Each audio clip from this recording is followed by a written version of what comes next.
इस देश के किसान 2-2 साल जो है कि दिल्ली में धरना और प्रदर्शन कर रहे हैं। इस देश के पहलवान दिल्ली में प्रदर्शन कर रहे हैं।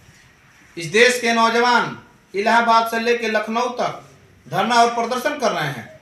इस देश के व्यापारी और देश के छात्र और नौजवान और बेरोजगार सड़कों पर घूम रहे हैं और देश में मुद्दा की बात कर रहे हैं आप। भारतीय जनता पार्टी के पास केवल 2 मुद्दा है, हिंदू और मुसलमान। विपक्ष के पास अंबेडकर जी के राजनीति करने के लिए बहुजन समाज पार्टी नहीं है।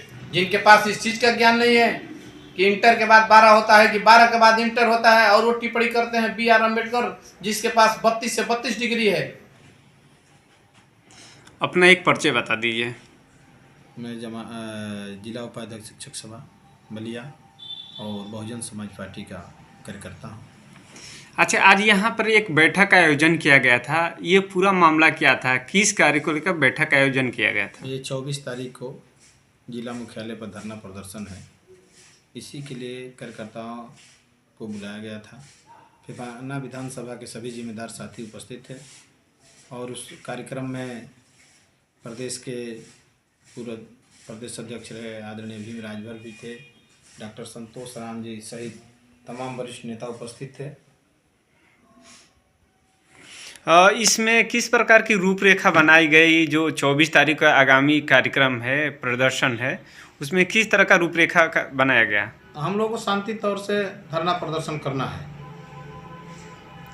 और यहाँ कहाँ पे किन को ज्ञापित किया जाएगा? जिलाधिकारी को ज्ञापन देना है। और प्रमुख मांगे क्या रहेगी आप लोग की? हम लोगों की प्रमुख मांगे ये है कि जो डॉक्टर बी आर अम्बेडकर गरीब, मजलूम, पिछड़े, दलित, शोषित और इस भारत के संविधान को लिखने वाले, जिनके संविधान से सबको अधिकार मिला है, ऐसे महान व्यक्तित्व के ऊपर भारतीय जनता पार्टी के वो नेता जिसको इंटर और 12 में अंतर नहीं है, वो टिप्पणी किया है। यह बहुत ही दुर्भाग्य की बात है इस देश के राजनीति के लिए और ख़ास तौर से नौजवानों के लिए, शिक्षकों के लिए यह सोचने और समझने का विषय है कि वो व्यक्ति टिप्पणी कर रहा है उस व्यक्ति के बारे में। जैसे छलनी में हम लोग पानी, एक कहावत है कि छलनी में पानी नहीं रुक सकता है, वही बाबा साहब और बी आर अम्बेडकर के समान अमित शाह जी हैं। उस व्यक्ति की तुलना ज्ञान नहीं है। उस महान व्यक्ति के ऊपर, व्यक्तित्व किसी भी दल में रहिए आप, लेकिन किसी व्यक्तित्व के ऊपर, वो व्यक्तित्व जो भारत का संविधान लिखा, जो भारत का संविधान पूरे दुनिया में एक संविधान के तौर पर समझा जाता है, जिसको बराक ओबामा से लेकर रूस हो, चीन हो, तमाम बड़े बड़े देश उसका अनुसरण करते हैं। भारतीय जनता पार्टी का एक मुद्दा नहीं है। इस देश के किसान 2-2 साल जो है कि दिल्ली में धरना और प्रदर्शन कर रहे हैं। इस देश के पहलवान दिल्ली में प्रदर्शन कर रहे हैं। इस देश के नौजवान इलाहाबाद से लेकर लखनऊ तक धरना और प्रदर्शन कर रहे हैं। इस देश के व्यापारी और देश के छात्र और नौजवान और बेरोजगार सड़कों पर घूम रहे हैं और देश में मुद्दा की बात कर रहे हैं आप।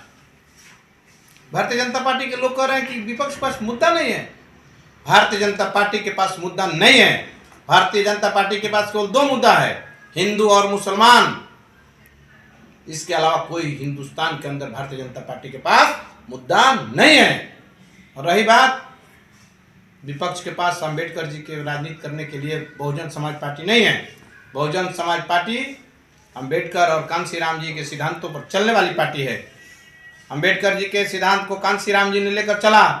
इस दुनिया में कांसी राम साहब भी नहीं रहे और बी आर अम्बेडकर भी नहीं रहे। उस सपना को पूरा करने के लिए आदरणीय बहन जी और उनके चलने वाले सारे साथी दिन रात एक करके चल रहे हैं। और वो लोग बात कर रहे हैं जिनके पास इस चीज़ का ज्ञान नहीं है कि इंटर के बाद 12 होता है कि 12 के बाद इंटर होता है, और वो टिप्पणी करते हैं बी आर अम्बेडकर जिसके पास 32 से 32 डिग्री है, जो पूरे भारत के संविधान को लिख दिया। ऐसे व्यक्ति के ऊपर टिप्पणी करने वाले व्यक्ति के बारे में आप सवाल और जवाब कर रहे हैं। मीडिया के लोग सही सही समाचार जिस दिन से दिखाना शुरू कर देंगे, भारतीय जनता पार्टी की विदाई उसी दिन तय है।